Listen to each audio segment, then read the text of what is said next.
Hey guys, I just wanted to give you a little bit of a walkthrough for how I put together quotes or prices for window cleaning. Now, most of the time, I do have a call service that answers the phone and just simply goes on to Responsibid.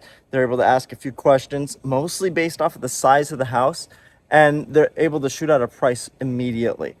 But if I'm trying to get a little more involved with the price and make sure that it's more foolproof and I don't have to adjust it anymore, this is just kind of how I count up the windows and calculate a price.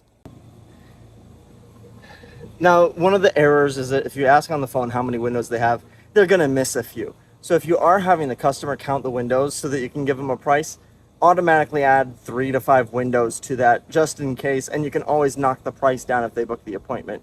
Typically, they're not going to choose somebody else instead of you just because of a $20 difference.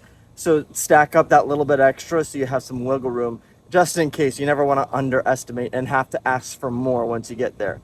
So over here, you see they have 1, 2, 2.5, and 3, 4. That's how I count them.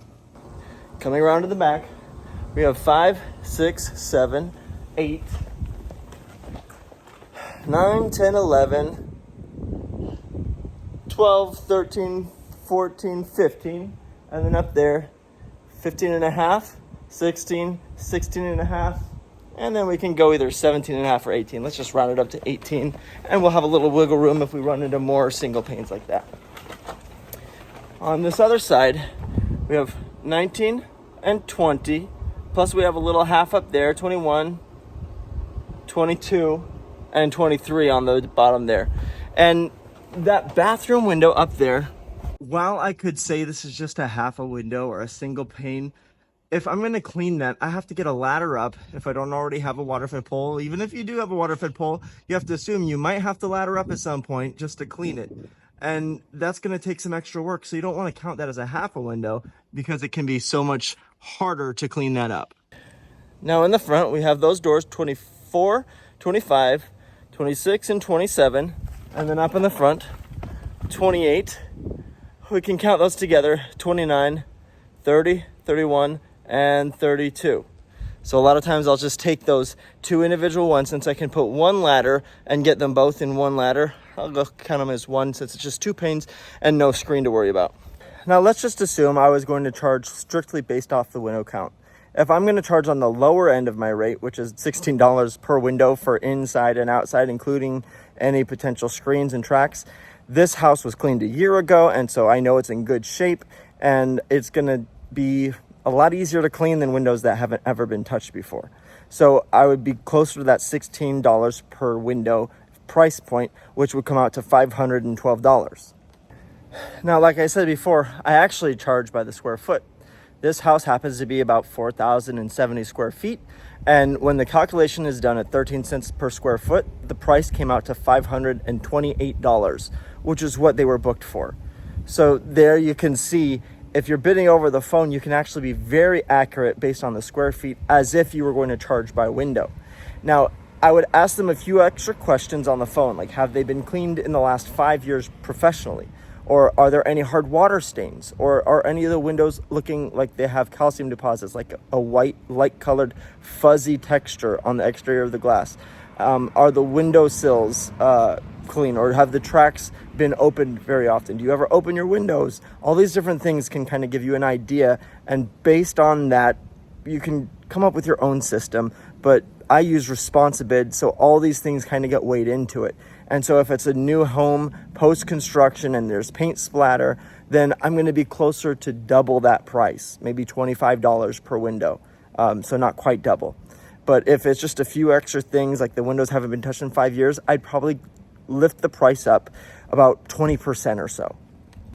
And just for reference, this job took me just about 4 hours to clean everything.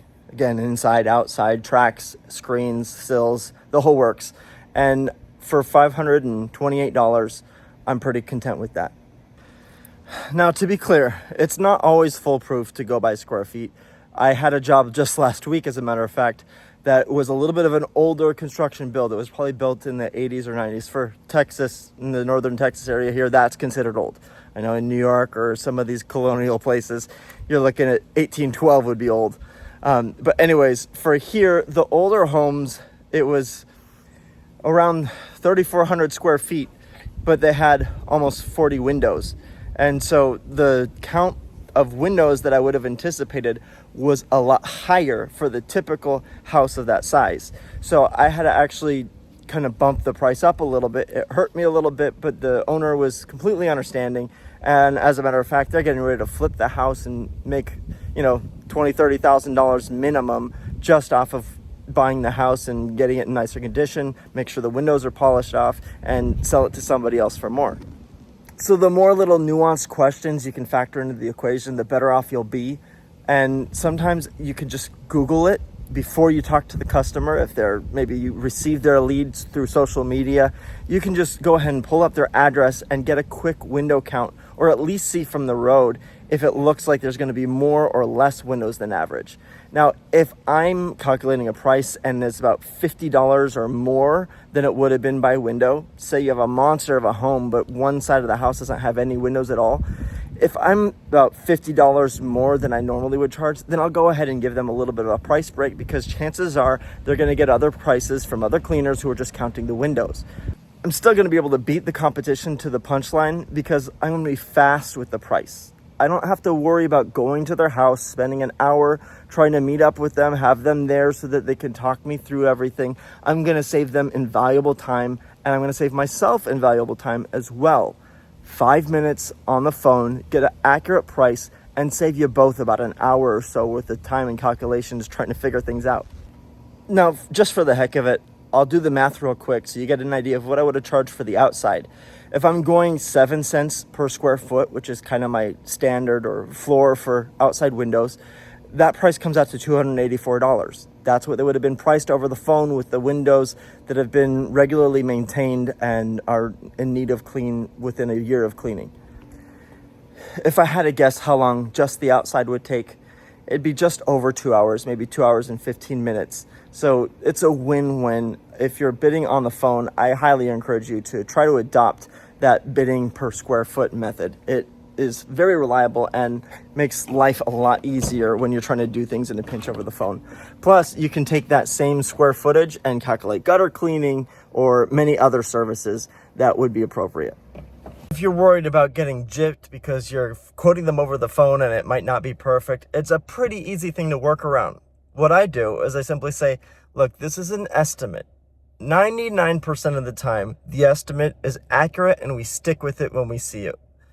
But what we're going to do is when we arrive to your job to do the work, we're going to do a quick walk around. And if we see anything that would cause that price to change for any reason, we're going to let you know before we get started. That way, the hesitation kind of gets dealt with. They don't have to worry about you price gouging them, and you hopefully have a good reputation so they know that they can trust you. But if there's any hiccups or any surprises that they didn't tell you about over the phone, you can quickly figure that out and let them know, excuse me, I'm sorry, I saw these hard water stains, and that wouldn't be included with the price that we gave you over the phone. We gave you that price assuming that the windows were in good condition, but I did want to draw your attention to these hard water stains, and we can fix that, we can clean them off, but it will cost X amount difference on top of what we told you before. Now, we can stick with the same price and just not worry about the hard water stains, or we can move forward and go ahead and address the hard water stains while we're still here. So you don't have to worry about not having a high enough price. You can always fix things on the fly as long as you kind of set that expectation early on. Again, guys, my name is Ben. I own Blue Ladder, a window cleaning company out here in McKinney, Texas. It's the third company that I've started cleaning windows, and I'm in the middle of scaling it. The first one was a dud. The second one I sold prematurely, and this one I'm hoping to scale to be a little bit larger and have a good team around me. So if you guys have any questions or comments, feel free to reach out to me, and I want to do everything I can to help you as we both try to win this thing together.